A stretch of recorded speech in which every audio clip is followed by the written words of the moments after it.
This is Joel Skousen, publisher of the World Affairs Brief, reading the foreword to Jack Monnett's Awakening to Our Awful Situation. For good religious people, one of the most difficult tasks in today's sophisticated world is to perceive evil when masquerading as good. It is due in large part to wishful thinking. Good Christian conservatives are often a beleaguered minority within a democratic society, and rarely gaining the ability to effectively control the powers of government. Thus, when, quote, one of their own, claiming to be true to the faith, gains political power, Christian conservatives almost always tend to place unconditional trust and approval in such a leader, even in the face of near constant betrayal. They never ask the crucial question, why, if none of the true believers in constitutional limits can get elected, does the establishment suddenly back someone who was a sudden convert to the Constitution and limited government ideology? It is, as the old saying goes, too good to be true. Even on the side of evil, there are great deceptions aimed at the gullible, unthinking person. For example, the fall of communism in the Soviet Union was, in fact, too good to be true. Evil never lays down its power when the going gets a little tough.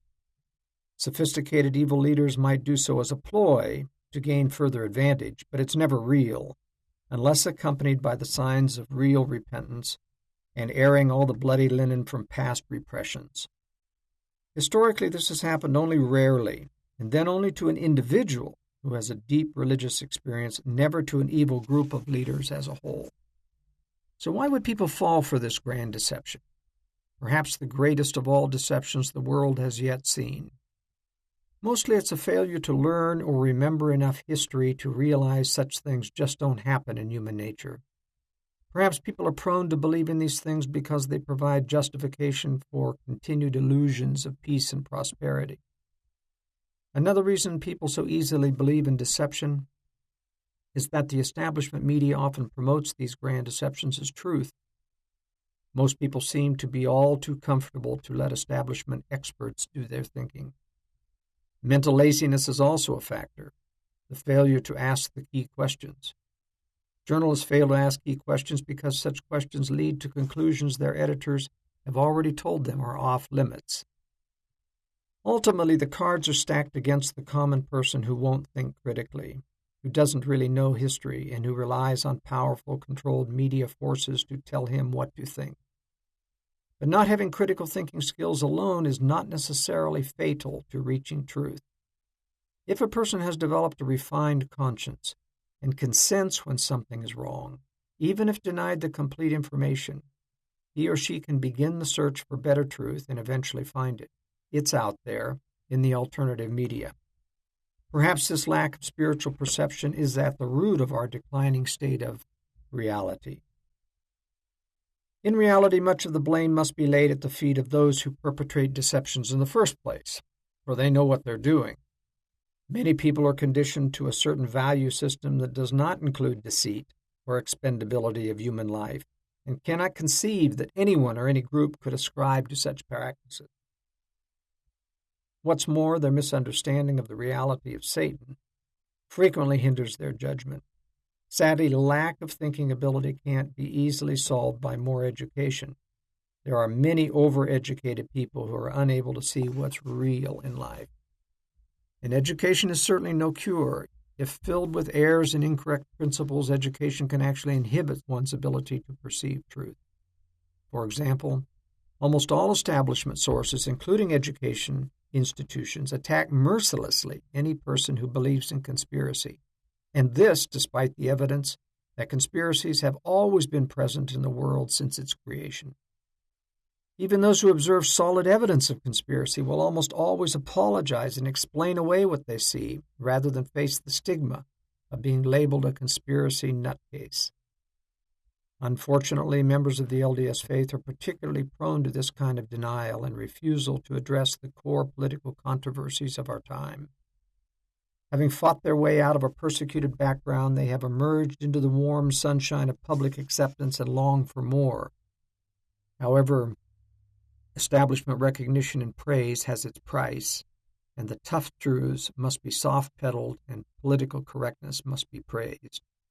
What I admire about Jack Monnett is his willingness to tackle the tough subjects in life, even if the price is high.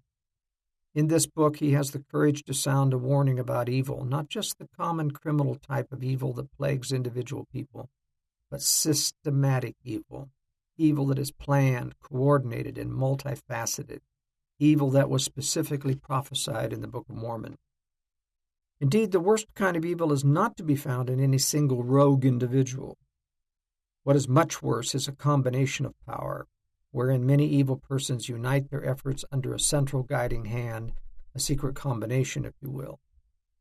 These conspiracies for power have a life that goes beyond the power and wealth of any of its individual members. That is why it has what I call a generational effect. That is, it keeps growing generation after generation. The mafia doesn't qualify in this regard.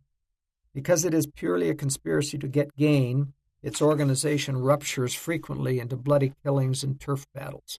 Rarely does one man's power go beyond 2 generations before his family is eliminated and splits off into separate branches.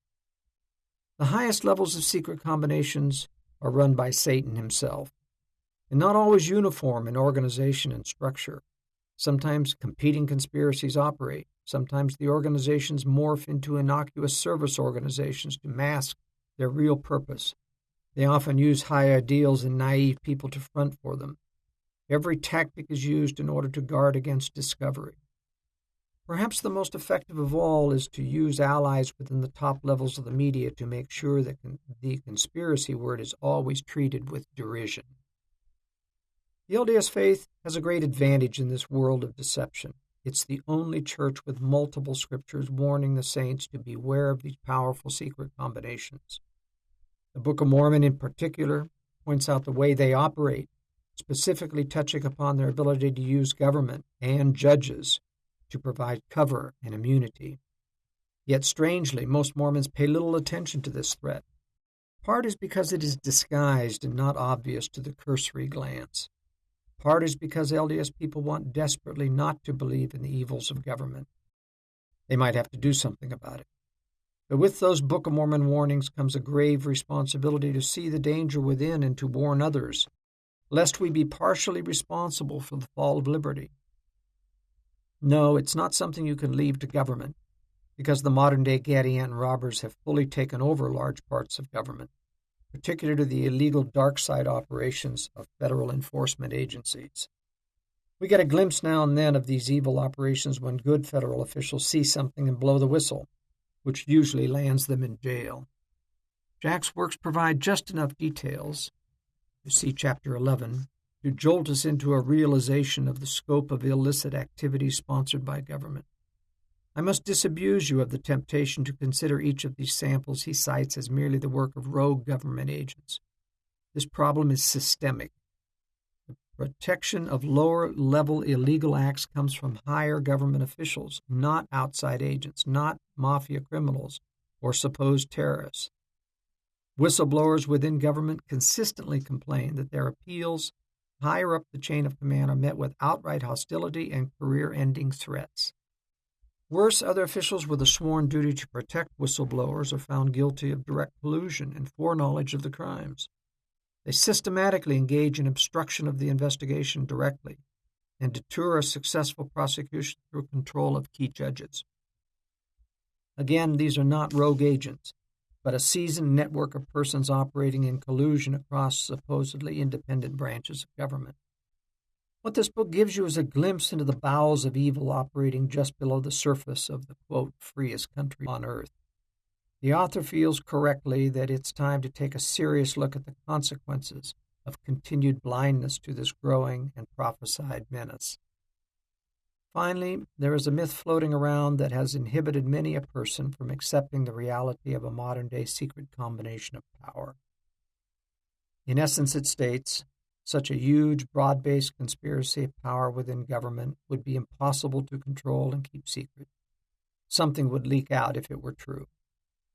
As a matter of fact, the last part is true. A lot has leaked out, but the witnesses have been ruthlessly suppressed, and the powerful forces we are dealing with have no mean ability to control what gets covered in the mass media. Modern media distorts not so much by outright lies, but by careful and purposeful omissions of key truths that would change the public's perception about many issues. Second, the implication within the myth is that everyone involved in the conspiracy has a detailed knowledge about the conspiracy and its evil ends. Not so. A well-ordered conspiracy uses multiple methods to ensure against discovery, even among those who participate. A, they hire predictable people who will do their bidding with a minimum of justification and explanation. They use a selection process for promotion into the higher ranks that involves compromising key moral principles, so that when they are tasked to do illegal acts, they will not balk. B, they provide lots of money, perks, and positive incentives, many times beyond the legal compensation, to keep people loyal and unquestioning.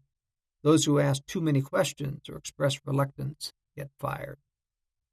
C, most agents and employees close to illegal activities see enough to wonder about the legality of what they are doing.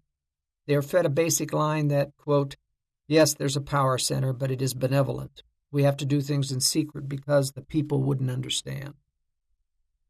Now, in combination with secrecy provisions, this satisfies most people looking for a way not to see evil. When someone does press too hard to see inside the system, they or their family members get leaned on or otherwise threatened with any number of unpleasantries. Occasionally, these threats are carried out, and a chilling message gets telegraphed down the line. This is what happens when you ask too many questions. And E, those at the very top echelons, probably numbering less than 100, who do know the whole conspiracy, are vetted through years of loyal service and absolutely know the powers they are dealing with and the consequences for betrayal. There have been no defectors from these top echelons, the only ones who could actually testify as to the breadth of this conspiracy. Thus, while we will never have absolute proof of this great conspiracy to take down liberty and national sovereignty, we have enough evidence from hundreds of whistleblowers, many dead and some yet living, to sense that this threat is real and to begin to take effective action. If after reading this comprehensive work you cannot sense that something is wrong, you will have to wait till the grand announcements of the Second Coming, when the secret acts of men throughout all the history of the earth will be revealed upon the housetops. Even those of us who see much of what is going on behind the scenes will be shocked at how much we could not see. But at least we will not have been blind to the problem. That is Jack's goal, to open our eyes, in part, to the gravity of our situation. Thank you.